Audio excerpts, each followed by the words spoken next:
Radio JM, c'est votre radio juive à Marseille. Il est midi. Radio JM, information. Toute l'actu sur Radio JM, présentée par Nathan Sperling. Bonjour à tous, nous sommes le vendredi 15 novembre, il est midi et voici l'actualité en Israël. Hier soir, lors d'affrontements au sud Liban, Tsahal a annoncé la mort d'Ivir Dickstein, 21 ans, officier du 51e bataillon de la brigade Golani. Son enterrement s'est déroulé ce matin à 10h. Un autre officier du même bataillon a été grièvement blessé. Un aéronef de l'armée de l'air guidé par les renseignements du Shin Bet a frappé et éliminé le terroriste Alkman Abed al-Salam Khalil Anbar, responsable du soutien aux tirs dans la brigade de la ville de Gaza du djihad islamique palestinien. Le terroriste jouait un rôle central dans le processus de fabrication des armes de l'organisation. Lors de cette frappe, d'autres terroristes du djihad islamiste palestinien impliqués dans des tirs de mortier vers l'arrière-pays israélien et les forces de Tsahal ont également été éliminés.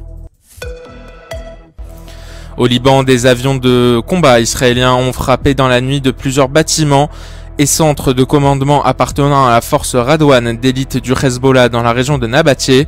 Au cours des dernières 24 heures, l'armée indique avoir frappé plus de 120 cibles du Hezbollah au Liban, notamment des dépôts d'armes, des centres de commandement, des cellules opérationnelles et de nombreux lance-roquettes, y compris ceux utilisés lors d'une attaque sur Haïfa hier. En Syrie, la chaîne de télévision saoudienne Al-Khadat a rapporté que 2 commandants et 18 membres du djihad islamiste ont été tués hier lors d'une attaque israélienne à Damas. L'armée israélienne rappelle que le djihad islamique, dont les dirigeants se trouvent hors de Gaza, a participé aux côtés du Hamas à l'attaque du 7 octobre et poursuit depuis ses actions contre Israël. L'organisation collabore également avec le Hezbollah dans les combats au sud Liban. Hier soir avait lieu le match de Ligue des Nations entre la France et Israël. Un dispositif de sécurité impressionnant a été mis en place. 4000 policiers et agents de sécurité ont été déployés dans et autour du stade, auquel s'ajoutaient 1500 policiers dans les transports en commun. L'unité d'élite Red était également présente et des policiers en civil étaient mêlés à la foule. Les bus transportant les supporters israéliens sont arrivés sous escorte policière. La rencontre, qui s'est soldée par un match nul 0-0, a vu éclater une brève altercation dans les tribunes environ 10 minutes après le coup d'envoi. L'intervention rapide des services de sécurité a permis de mettre fin à l'incident. 150 supporters israéliens étaient présents pour 16 000 billets vendus. Un résultat consternant pour l'équipe de France face à une équipe israélienne portée par son gardien de but méritant. Jordan Toiti, notre journaliste sportif à Radio JM, était sur place. Voici son débrief. C'était un match vraiment exceptionnel en termes d'ambiance plus qu'en termes sportifs.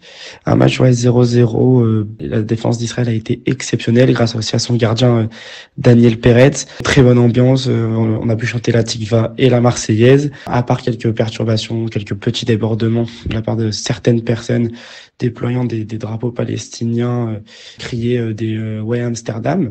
Tout s'est quand même très très bien passé. Beaucoup d'effectifs de police étaient présents pour nous sécuriser, pour sécuriser les abords du stade et l'intérieur du stade. On a eu une très bonne ambiance avec beaucoup de jeunes, des moins jeunes. On a chanté pour Israël, pour la France parce qu'on est français, on est de confession juive, donc on était très fiers très fiers de cela. Là, Israël a gagné son premier point dans cette compétition de Ligue des Nations. Donc on est content parce que c'est un petit pied de nez quand même à tous ceux qui appelaient au boycott et qui mettaient sur une cible sur l'équipe d'Israël et sur les supporters israéliens. Ariel Mallet, chargé des partenariats stratégiques au sein du Magen David Adom Europe, était hier soir au Stade de France pour le match France-Israël. Il y était surtout en tant que supporter. Il nous raconte à chaud ce qu'il a vu en sortant du stade.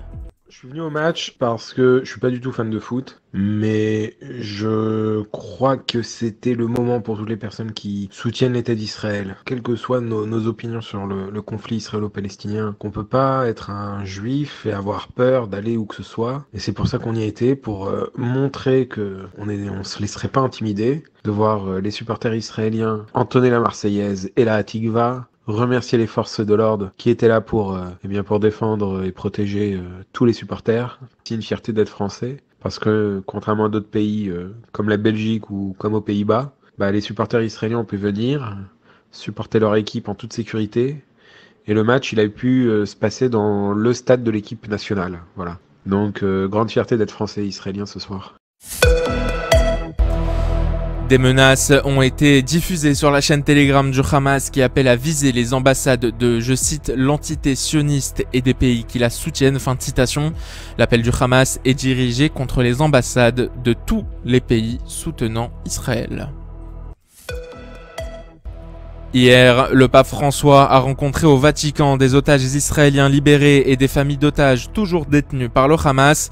Cette audience exceptionnelle, organisée à la demande d'une délégation israélienne, visait à sensibiliser la communauté internationale au sort des otages capturés lors des attaques du 7 octobre.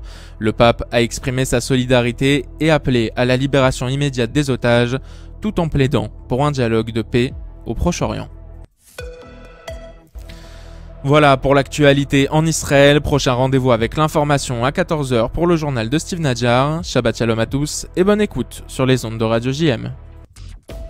Retrouvez dès maintenant toute l'actualité en téléchargeant l'application Radio JM ou sur radiojm.fr.